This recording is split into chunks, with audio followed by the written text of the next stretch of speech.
요람 하존이라는 학자가 쓴 구약 성서로 철학하기라는 책이 있습니다. 이 책에서 요람 하존이라는 학자가 구약 성경이 이성적 저서로도 충분하고 그렇다면 철학적인 그런 접근으로도 충분하다라는 이 책을 통해서 표명하는데요.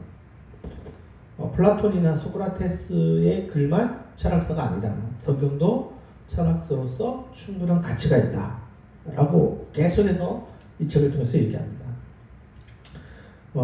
흔히 이제 철학을 공부할 때마다 항상 거론하는 플라톤이나 아리스토텔레스나 이런 학자들의 그 글을 봐도 이들이 순전히 이성적인 얘기만 하는 것이 아니라 이들도 신에 대해서 언급하고 어떤 계시적인 그런 접근들이 여전히 이 그리스 철학에 있기 때문에 그런 책을 철학으로 삼는다면 성경도 이런 철학적인 저서로서 충분하다, 부족하지 않다. 그러면서 대학에서도 이런 플라톤이나 아리스토텔레스나 이런 소크라테스의 책만 철학 사상으로 집어넣을 것이 아니라 성경도 그에 준하는 그런 가치를 가지고 접근해야 된다라고 얘기를 합니다. 그래서 이 책이 한 430페이지 정도 되는데요. 그 두꺼운 책을 계속해서 그런 주장을 하기 위해서 그런 얘기를 합니다. 저는 이런 생각이 단순히 요람 하존이만의 생각이 아니라고 생각합니다. 흔히 우리는 이제 종교적 유대인들이 성경을 대하는 그런 모습들이 많은데요. 그런 그 종교적 유대인들이 성경을 보는 그런 접근처럼 우리 한국 그리스도인들은 기독교인들은 좀 그렇게 보지 않는 그런 경우들이 많습니다. 우리나라 사람들 같은 경우는 예를 들어서 한 구절이 있으면 그 구절이 있는 정황이나 상황 그리고 그 구절이 뜻하는 바에 어떤 것들을 이렇게 정확하게 보지 못하고 딱 그 구절만 봅니다. 그래서 그 구절이 느껴지는 그 의미만 보고 그것을 심지어 삶의 지표로 삼고 또 그 구절을 통해서 내 인생을 조명하는 그런 사고의 접근을 성경을 통해서 많이 합니다. 그러니까 성경을 책으로 읽지 않는 거예요. 그 구절로 읽고 그 구절을 마치 내 인생의 어떤 모토처럼 이렇게 여기는 경우들이 많은데요. 그런 대표적인 해석 같은 경우 중에 하나가 이제 고린도서 10장 13절 같은 것들입니다. 사람이 감당할 시험 밖에는 너희가 당한 것이 없나니 오직 하나님 미쁘사 너희가 감당하지 못할 시험 당함을 허락하지 아니하시고 시험 당할 즈음에 또한 피할 길을 내사 너희로 능히 감당하게 하시느니라. 이 구절을 보면 마치 신은 인간이 감당할 일만 허락하고 누구나 그 어려움들을 피해갈 수 있다라는 것을 정당화하는 구절이자 어떤 어려움들도 사람들을 다 극복할 수 있다라는 희망조의 이야기를 하는 것 같습니다. 우리가 살다 보면 그렇지 않은 경우들이 훨씬 더 많을 뿐더러 이런 구절이 세상의 모든 고난을 해석할 수 있는 해석풀이도 아닙니다. 대답이 안 나오는 구절들이 너무 많습니다. 근데 우리는 이런 구절들을 보면서 이 구절이 갖고 있는 어떤 정황이 있는 겁니다. 심지어 이거는 그냥 고린도 교회의 그들의 상황, 그들의 대화 속에서 주어지는 것이다 라는 어떤 아주 단순한 기본적인 사고도 하지 않고 이것이 모든 인류에게, 모든 인간에게 이 구절이 다 적용이 된다 라고 생각하는 겁니다. 그러니까 이 구절이 갖고 있는 한계점을 생각하지 않는 거죠. 거기에 비해서 유대인들 같은 경우는 성경에 대해서 아주 파격적인 사고들을 훨씬 더 많이 한다라는 겁니다. 심지어 유대인들은 출애굽의 어떤 역사 속에서 출애굽할 때 애굽 사람들이 이렇게 물에 빠져 죽고 이런 장면들이 있잖아요. 그런 것들을 보면서 야 이거 출애굽이 정당한 거야? 그런 얘기까지도 합니다. 자기들이 그때 탈출했음에도 불구하고. 그러니까 이러한 파격적인 질문들도 서슴지 않고 그런 것들이 아주 잘 극명하게 드러나온 것이 한 몇 년 전에 나왔던 출애굽 영화입니다. 그 출애굽 영화 보면 제가 영화를 안 봐서 정확히는 모르겠는데 그런 장면들이 없는 것 같습니다. 다 하여튼 다릅니다. 그러니까 성경대로 이야기를 풀지 않습니다. 모세 이야기인데. 그러니까 이런 질문들에 대해서 유대인들은 끊임없이 성경에 대해서 질문하는 거예요. 그런 것들을 담은 것들이 그런 수많은 사고의 차원을 담은 책들이 그들이 성경을 가지고 대화하는 미드라시나 토세프트나 미시나나 탈무드 같은 것들이 그런 질문들을 던지고 그런 대답을 하는 겁니다. 어찌 보면 그러한 질문들 속에서는 마치 신성모독에 가까운 그러한 접근들도 종종 나온다는 겁니다. 이 말은 유대인들은 성경으로 철학한다는 것이 낯설지 않다는 겁니다. 요람 하조니의 어떤 바람뿐만이 아니라 근 2000년, 3000년 동안 유대인들은 성경을 접했을 때 그 성경을 가지고 끊임없이 현대 사회에서 그들의 사회 속에서 끊임없이 질문을 하고 또 다른 해답들을 찾아내는 이런 철학적인 사고들을 근 2000년, 3000년 동안 해오고 있었다라는 겁니다. 그런 것들의 집합체가 미드라시나 토세포트나 미시나나 탈무드 이러한 것에서 그들은 얘기하고 있는 겁니다. 저는 이 성경의 많은 부분들이 이런 철학적인 사고를 불러일으킨다. 그 부분에 동의합니다.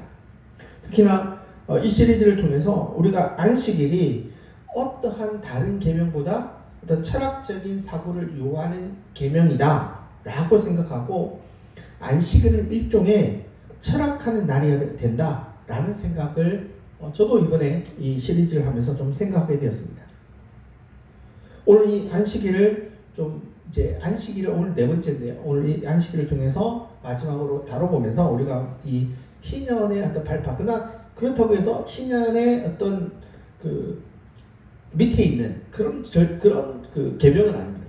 이 안식일은 안식일대로 중요한 그 가치는 희년은 희년대로가 중요하고 안식년은 안식년대로 중요하고 안식일은 안식일 자체만으로도 너무나도 중요해요. 물론 하수일이 아니라. 그래서 오늘 어쨌거나 우리가 이 마지막으로 이 안식일을 좀 다루면서 이 안식일이 가지고 있는 어떤 탄탄한 사고의 깊이를 한 번 더 생각했으면 좋겠습니다. 제가 십계명을 한번 다루면서 이 십계명이라는 것이 키아즘 구조로 되어 있다. 그러니까 제일 뒤에 게 제일 앞에 게 제일 뒤에 거랑 이어지고 그 다음 게 또 그 뒤에 앞에 거랑 이어져 있고 그래서 하나로 이렇게 이어져 있다. 그리고 가장 중간에 살인계명, 살인금지계명이 있고 이 전체가 일종의 약자 보호 시스템으로 이 십계명이 연결된다라고 말씀을 드렸습니다. 대부분 십계명을 읽으면요, 뭐 하나님 계명, 인간 계명으로 읽든지 아니면 계명을 그냥 따로 읽습니다. 따로 분리된다라고 생각합니다. 그러나 이 저번 주에 전에 한번 얘기한 것처럼 우리가 이 십계명이 키아즘 구조로 아주 잘 구성되어 있다라는 걸 보면 이 특히 살인금지 계명으로 약자가 살해당하는 또 약자가 숨지는 상황을 최대한 방지하기 위한 규율로서 이 십계명이 짜져 있다라는 것이라고 말씀을 드렸습니다. 그래서 이 하나님 계명과 인간 계명이 따로따로 분리되는 것이 아니라 하나님 계명과 인간 계명이 하나로 오버랩되면서 하나로 겹쳐진다라고 말씀을 드렸습니다. 그래서 하나님을 대할 때 인간도 같이 겹쳐지는 겁니다. 따로따로 있는 게 아닙니다. 그래서 하나님 섬김과 인간 섬김, 인간 존중이 연결되고 오버랩되어 있는 거예요. 그러니까 하나님 따로 믿고 인간은 존중하고 이게 아니에요. 그냥 하나님 믿는 게 인간 존중이에요. 이게 겹쳐져 있습니다. 이런 그 십계명을 보면서 우리가 하나님 섬김과 인간 존중이 항상 오버랩된다. 절대 둘은 분리되지 않는다라는 것들을 한번 생각했으면 좋겠다라고 이 십계명을 이야기하면서 다루는데요. 특별히 이 십계명을 보면 이웃이라는 단어가 4번이나 다뤄진다는 겁니다. 16절을 보시면 내 이웃에 대하여 거짓 증거하지 말라. 내 이웃의 집을 탐내지 말라. 내 이웃의 아내나 그의 남종이나 그의 여종이나 그의 소나 그의 낙이나 무릇 내 이웃의 소유를 탐내지 말라. 그때 이 이웃이 누굽니까? 내가 아는 이웃집 사람이 이웃입니까? 사실은 기본적으로는 같은 동족, 같은 민족, 같은 나라 사람, 그러니까 그들에게는 이스라엘 사람들을 다 거론하는 표현입니다. 하지만 이 이웃이라는 단어, 레아라는 단어가 갖고 있는 의미는 평화라는 인사를 주고받는 지인들은 다 이웃이 됩니다. 그래서 우리나라 민족만이 아니라 동맹국이 있으면 동맹국도 이웃이 되고요. 그래서 반드시 이 단어가 이스라엘 사람만을 가리키는 용어가 아니게 됩니다. 그래서 이 단어는 동반자, 동지, 친구, 사랑하는 사람 이렇게 매우 가까운 사람들도 사용되지만 또 그 범주를 넘어서서 이웃과 다른 사람까지 확장되는 좀 더 넓은 개념입니다. 쉽게 말해서 어디까지 넓어지냐? 사람이라는 모든 범주까지도 넓어집니다. 그래서 이 구절이 기본적으로는 자국민, 이스라엘 사람들만 한정되어서 다뤄지는 그런 구절처럼 보여질지 모릅니다. 그리고 그 중에서도 약자의 그룹들, 특히 하층민을 가리키는 그룹으로 보여질 수 있습니다. 하지만 이 구절은 단순히 이웃이라는 그 단어가 아주 적은 소수의 무리만을 가리키는 것이 아니라 이 십계명이 갖고 있는 기본적인 그 포지션, 그 자세는 모든 인간에 대한 존중을 담고 있는 거예요. 그러니까 모든 인간에 대해서 인간은 이렇게 살아야 된다. 그걸 잘 보여주는 것이 예수님의 사역이고, 예수님의 그 생각의 사고의 중심의 이웃은 누구냐? 그 이스라엘 사람들이 생각하고 있는 이웃의 개념을 깨뜨리는 겁니다. 예수님의 비유 중에 선한 사마리아인의 비유가 있습니다. 강도 맞는 사람을 제사장과 레위인이 지나갔을 때 당연히 도와줘야 될 그 사람들이 도와주지 않죠. 그럼 누가 도와줍니까? 사마리아인이 도와줍니다. 이 이야기의 핵심은 누가 이웃이냐? 라는 질문에 예수님께서 누가 이웃이야? 라고 대답하지 않습니다. 오히려 선한 사마리아인의 비유를 이야기합니다. 그러면서 예수님이 다시 이 질문을 던지죠. 질문한 그 사람에게 다시 질문을 합니다. 강도 만난 자의 이웃이 누구겠니? 네가 생각할 때 이 강도 만난 사람의 이웃은 누구냐? 다시 한번 질문을 던지면서 이웃에 대한 사고를 스스로가 고칠 수 있도록 사고의 지평을 넓히게 됩니다. 제가 이 구절을 처음 봤을 때 이웃이 누구냐? 굉장히 궁금한 질문이었습니다. 근데 알고 보니까 아주 결론은 간단합니다. 모든 인간이 다 이웃이고 그 중에서 특별히 도움이 필요한 누군가에게 우리는 도움의 손길을 거절해서는 안 된다는 겁니다. 유대인들은 이웃은 오로지 자기 민족, 그 중에서도 특별히 자기와 비슷한 사람들의 한정에서, 특별히 자기 계급과 유사한 사람들에게만 한정해서 자기가 베풀어야 될 응당한 이유가 있는 사람에게만 자비를 베풀고 그게 정당하다라고 생각하고 있는 신념을 가지고 있는 사람들에게 예수님께서는 그들의 가치관을 흔드신 겁니다. 결국 십계명은 사람에 대한 이야기고 그 사람들은 모두 이웃이라는 거예요. 예수님께서도 이러한 생각에서 동의하고 있는 거예요. 그렇다면 우리는 사람들에 대해서 함부로 대하면 안 된다는 것입니다. 그래서 십계명에 4번이나 이웃이라는 단어가 나오는 겁니다. 단순히 이 이웃이라는 단어가 4번만 나오는 것이 중요한 게 아니라 이 십계명은 이웃의 범주에 들어가는 사람들이 누구인지 아주 잘 보여줍니다. 이웃의 아내, 남종, 여종, 소, 나귀 이런 것까지도 이웃의 범주 안에 들어간다는 겁니다.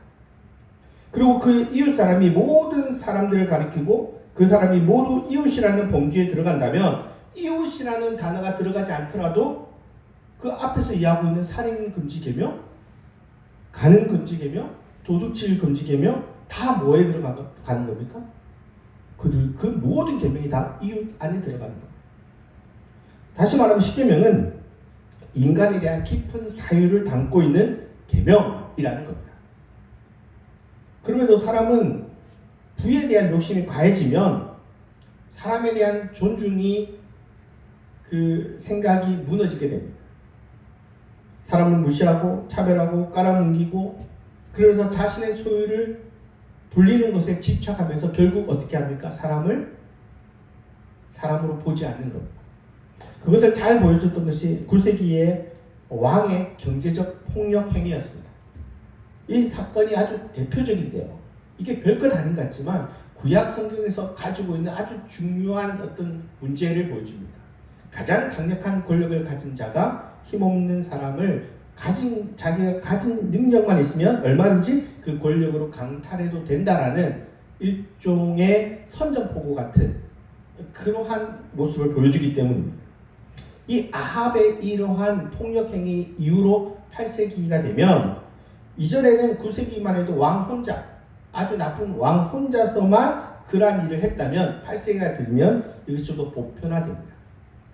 신흥 부자들이 나타나면서 이 아합 왕이 했던 그 모습 그대로 행동합니다. 수많은 투기와 사채업을 통해서 특히 힘없는 시골 농부의 재산들을 갈취하기 시작합니다. 그러면서 그것에 저항했던 8세기에 정말 구약에서 가장 유명했던 그 예언자들이 나오기 시작합니다. 그리고 예언자들의 이야기는 조금씩 포인트만 다를 뿐 그들이 하는 얘기는 사실은 동일한 얘기입니다. 미가라는 예언자는 도시의 엘리트들이 시골의 어떤 농부들을 대상으로 땅을 투기하고 개발이라는 이유로 그들의 사업을 통제하고 결국 채무 불이행이라는 그 법으로 땅을 강제 집행해서 그들의 모든 재산을 탈취하고 있다라고 그들의 잘못들을 지적합니다. 이사야는 집에 집을 잇고 밭에 밭을 이으며 결국 어떻게 했냐? 그 농촌의 땅을 모조리 다 삼킨 한 부유한 신흥 부자를 지적합니다. 그렇게 세월이 흘러서 6세기 이제 나라가 망할 쯤 되면 이 예레미야도 또 동일한 얘기를 합니다. 부유한 권력가들에 의해서 수많은 고아와 빈민들이 속출했던 그 이야기들을 하게 됩니다. 그래서 8세기부터요. 이 가난한 자에 대한 단어들이 새로 만들어져요. 그전엔 그런 단어가 없었습니다. 왜냐? 그렇게 아주 그런 사람들이 많아서 그렇게 따로 불러야 될 단어들이 없었습니다. 그러나 8세기가 되면 그런 용어들이 속출합니다. 수많은 사람들을 죽음의 목전에 밀어넣으면서 자신들은 평안하다, 평강하다, 자화자찬하며 살아가는 모습들을 비판합니다. 예레미야서 6장 14절을 보시면 그들이 내 백성의 상처를 가볍게 여기면서 말하기를 평강하다, 평강하다 하나 평강이 없도다. 돌아봐야 될 이웃에 대한 관심은 전혀 없이 자신들의 소유에만 집착하고 있는 모습들을 보여줍니다. 바로 이런 악의 제동을 거는 날이 안식일인데 이 안식일에도 이 신흥 부자들의 어떤 집단 속에서는 이 날을 더 많은 범죄를 일으키는 날로 삼고 있다는 겁니다. 그것을 잘 보여주는 것이 아모스 8장 5절입니다. 오늘 우리가 읽은 9절인데요. 월삭이 언제 지나서 우리가 곡식을 팔며 안식일이 언제 지나서 우리가 밀을 내게 할꼬 라고 얘기하면서 마치 안식일과 월삭을 그들이 잘 지키고 그 다음 날에 자기들이 어떤 나쁜 짓을 할 것을 꾸미는 그런 구절처럼만 보입니다. 그러나 그렇지 않습니다. 우택주 교수님께서 이 안식일에 오히려 장날이 열렸을 것이다 라고 얘기를 합니다. 에스라 느헤미야 시대가 되면 이제 안식일에 장날이 열리는 걸 금지합니다. 그때서요. 그러나 그 이전에 이스라엘 왕국 시대에는 장날이 언제 열리냐? 안식일에 열렸다고 봅니다. 우리 번역으로 읽으면 이 구절이 안식일과 월삭은 일하지 않고 그냥 쉬는 날처럼 보이지만 다르게도 번역이 가능합니다. 이렇게 번역이 가능합니다. 월삭이 언제 돌아와 우리가 곡식을 팔며 안식일이 언제 돌아와 우리가 밀을 내게 할꼬 완전히 반대로 읽을 수 있습니다. 이렇게 되면 어떻게 이해가 되냐면 우택주 교수님은 이 날을 그러니까 안식일은 장날이 열리는 날이에요. 왜? 쉬는 날이니까. 그날 장날 보는 거예요. 그리고 사람들이 많으니까 그날 모두 열릴까요? 법정도 그때 열립니다. 그러니까 법정은 사람들이 많이 모이는 그 성문 근처에서 장날에 열리는 게 법정입니다. 상업이 가장 많이 이루어지는 날이었고 그리고 그 날에 부당한 이득이 가장 많이 취해지는 날로 안식일이 변질되었다라는 말에 저는 동의합니다. 그래서 이런 날에 재판을 통해서 채무 불이행했던 사람들의 그 가정의 땅이 팔려가고 또 가난한 자들은 그날 노예가 되는 날입니다. 가장 행복해야 될 그 날이 인생에서 가장 지옥 같은 날이 되는 거죠. 시장이 열리니까 사람들이 많이 모이니까 당연히 재판이 열립니다. 재판 날짜는 언제인가요? 안식일입니다. 안식일이 되어서 그날 재판이 열리고 안식일날 패소해서 가정이 파탄 나버리고 때로는 내 자녀가 노예로 팔려가고 그 다음에 또 다른 자녀가 팔려가고 그 다음에 아내가 팔려가고 마지막에는 자기조차도 노예가 돼버립니다. 세상에서 가장 끔찍한 날이 언제냐? 안식일이 됩니다. 집을 잃고 가족이 해체되고 노예가 되는 세상에서 가장 불행한 날이 안식일이 돼버리고 만 겁니다. 그래서 안식일은 어떤 날인지에 대한 분명한 사유가 있지 않으면 우리는 안식일을 오히려 잘못 이용하거나 오히려 안식일이 가장 끔찍한 날도 될 수 있는 겁니다. 안식일이 무슨 날인지, 뭘 해야 되는 날인지, 어떻게 행동하는 날이어야 되는지에 대한 깊은 통찰이 있어야만 이 안식일을 제대로 보낼 수 있는 겁니다. 안식일은 기본적으로 사람 살리는 날입니다. 죽어가는 사람들에게 손 내밀어 주는 날입니다. 숨 쉴 수 없는 사람에게 숨을 한 번 더 후 하고 쉴 수 있게 하는 날입니다. 그런데 이 날을 어떻게 잡습니까? 사람 잡는 날로 잡는 겁니다. 사람의 가정을 파탄내는 날로 잡는 겁니다. 그러면 그 날을 없애는 게 차라리 낫습니다. 여러분 잘못되면요, 그 고치든지 없애는 게 차라리 나은 겁니다. 구약학자 중에 월터 브루그만이라는 학자가 안식일은 저항이다라는 책을 했습니다. 월터 브루그만은요, 구약에서 가장 유명한 학자 중에 한 명입니다. 이 학자가 얘기하기를 고대 사회의 권력이 모든 것을 통제하고 모든 것을 지배하는 시대에 이러한 시스템에 저항하는 제도가 뭐냐? 그게 안식이에요. 불의한 세상에 경종을 울리는 제도가 있다면 그게 안식일이랍니다. 근데 그 안식일이 제대로 활용되려면 그 날을 사유해야 됩니다. 고민해야 됩니다. 생각해야지 이 날이 바로 정립이 되는 거예요. 그러나 이스라엘이 어떻게 합니까? 생각하지 않아요. 고민하지 않습니다. 오히려 이 날을 더 악한 법이 활개치는 날로 만들어버린 거예요. 안식일을 사유하지 않으면요, 생각하지 않으면요, 좋은 법도 오히려 사람을 더 괴롭히는 법으로 만들어줄 수 있는 거예요. 불교 이미지 중에 그 국립박물관에 있는 방가 사유상이 있잖아요. 저는 그 방이 불교 이런 걸 떠나서 부처님인지 뭔지 모르겠습니다. 나 생각할 부분이 있습니다. 이 사유상에 있는 그 방이 사유의 방이에요. 고민을 생각하는 거예요. 저는 우리가 좀 이렇게 생각했으면 좋겠습니다. 데이빗 맥스웰이 안식일을 다루면서 그 책 제목이 이렇습니다. 생각하는 그리스도. 두 학자가 이 안식일에 대한 입장이 동일합니다. 그리고 그런 사유의 끝판왕의 모습을 몸소 보여주신 분이 예수님입니다. 예수님의 사역이 그 중심이 뭐에 있냐면요, 여러분, 안식일 사역이 예수님 사역의 중심이 됩니다. 예수님께서 안식일에 손 마른 자를 일부러 고칩니다. 다른 날 고쳐도 됐는데 안식일날 고의적으로 고칩니다.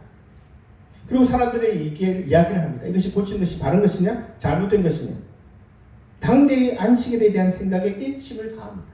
왜 그렇습니까? 그 시대도 안식일이 오용되고 잘못 사용되기 때문입니다.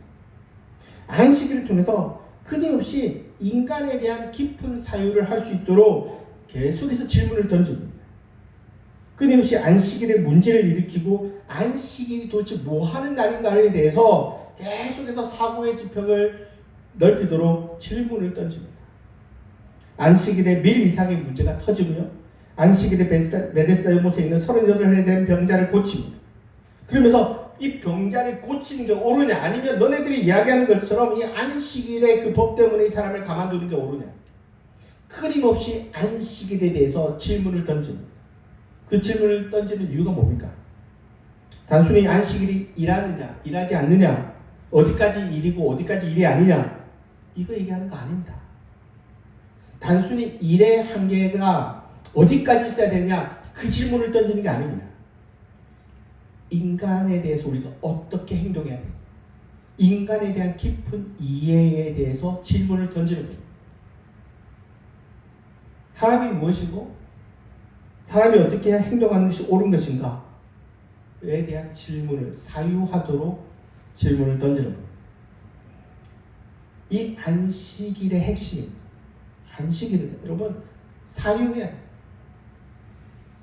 단순히 안식일이 어디까지가 안식일을 지키는 것이고 어디까지가 안식일을 지키지 못해서 틀린 것이냐 그거 얘기하는 거 아닙니다. 지금 현대 유대인들은요 안식일날 몇 걸음까지만 허락되고 몇 걸음은 걸으면 안 돼요. 어느 정도 거리까지만 걸어갈 수 있고 그 이상 걸으면 안식일을 범하는 거다. 그걸 얘기합니다.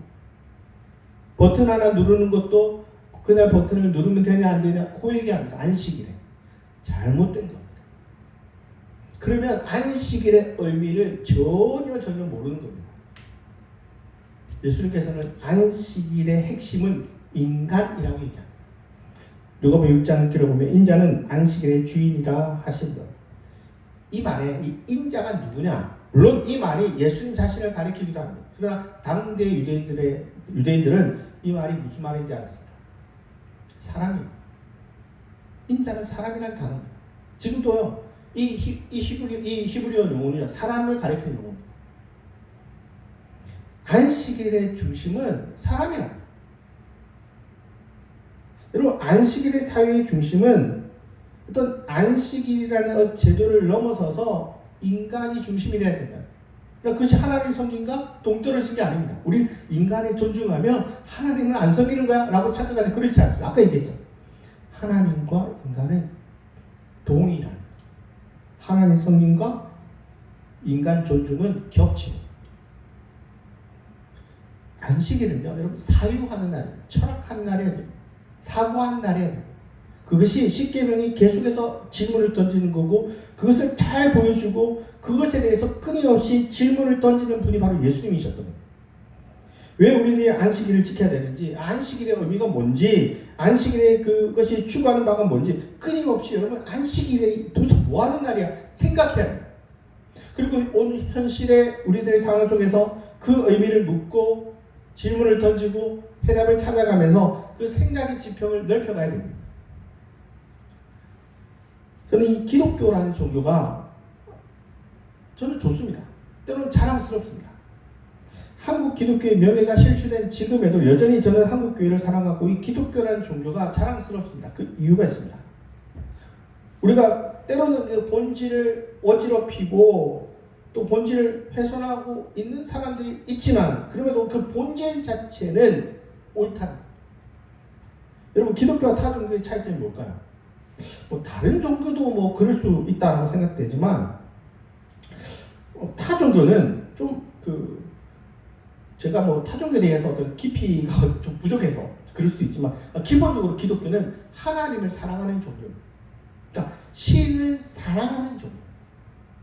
여러분 부처도요. 뭐 부처님을 사랑해라 뭐 이런 말도 하겠고 또 이슬람교도 알라를 사랑해라 이런 얘기를 하지만 사실은 그런 표현보다는 그들에게 좀 더 적합한 거는 알라를 믿는다든지 불교를 믿는다든지 힌두교의 신을 믿는다든지 이러한 개념의 종교지 그게 좀 더 자연스럽죠. 그러니까 우리 종교는요 하나님을 사랑하는 종교. 그리고 우리 기독교의 중심은 사랑입니다. 하나님 사랑, 이웃 사랑입니다. 여러분 사랑이라는 건요 강요해서 사랑해지는 게 절대 아니죠. 기본적으로 사랑이라는 그 감정 자체는 강요로 만들어진 게 아닙니다. 사랑은 뭐가 가야 됩니까? 마음이 가는 거예요. 사랑이라는 감정이 오고 가는 거예요. 오고 가는 거예요. 그래야 사랑이라는 게 발동이 돼요. 우리 종교의 핵심은요 사랑이고 그 사랑이라는 감정을 보이지 않는 실체입니다. 그런데 그거를 중요하게 여깁니다. 하나님을 사랑할 줄 아는 사람은 사랑의 대상을 볼 여지가 충분히 있어요. 왜? 하나님을 사랑하는 마음을 우리는 알기 때문에. 그래서 사랑하는 마음을 가지면 하나님을 믿는다는 것에 그치는 것이 아니라 하나님을 사랑의 대상으로 볼 줄 알면 사랑이라는 그것을 통해서 사람을 향해서도 투영할 수 있게 되는 거예요. 그래서 하나님을 사랑하면 인간을 사랑할 수밖에 없게 되는 거예요. 왜? 내가 신의 사랑을 받아봤기 때문에. 그리고 다른 사람에 대해서 사랑을 베풀어야 된다는 마음이 그냥 자연스럽게 나오는 겁니다. 맹목적으로 신을 추종하는 사람들은 어떻게 합니까? 사람을 죽일 수 있습니다.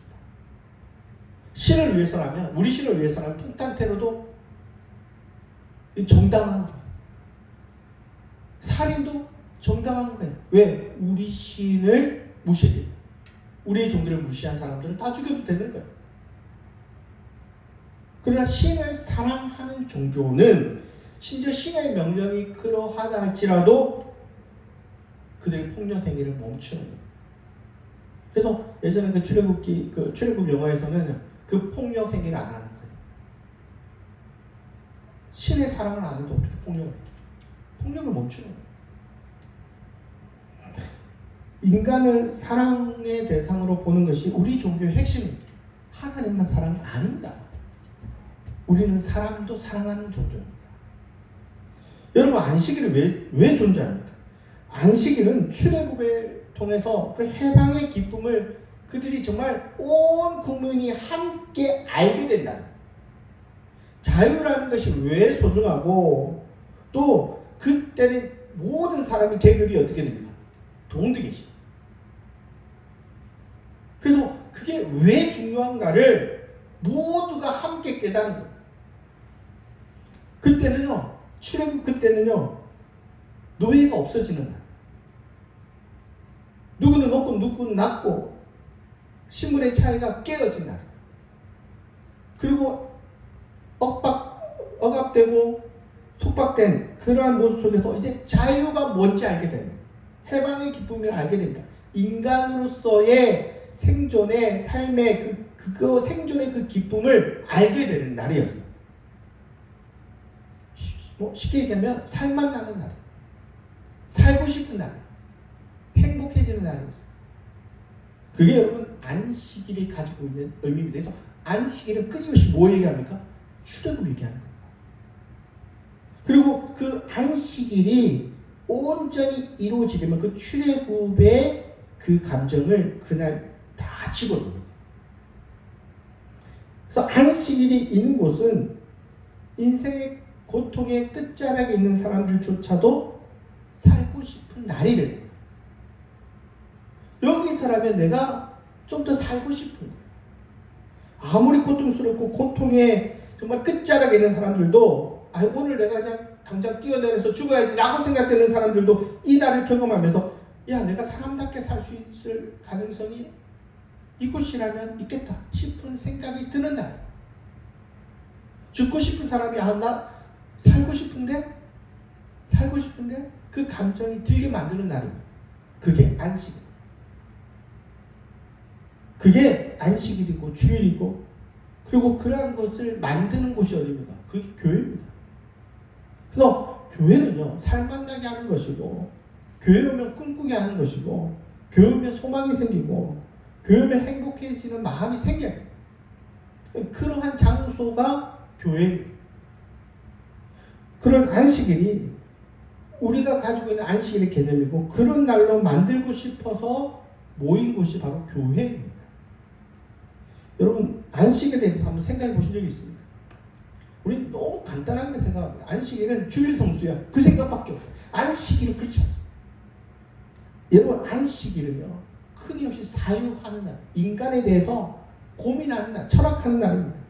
그래서 우리가 가진 이 주일이 얼마나 소중하고 어떻게 만들어가야 될 것인지에 대해서 좀 고민하는 날.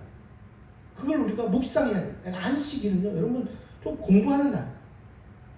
그런 세상을 만드는 곳이 바로 교회고요. 그런 교회를 여러분 꿈꾸셔야 돼요. 교회가 그렇지 않고 고민해야 됩니다. 교회가 그런 꿈이 이루어지도록 우리가 만들어가야 되고요.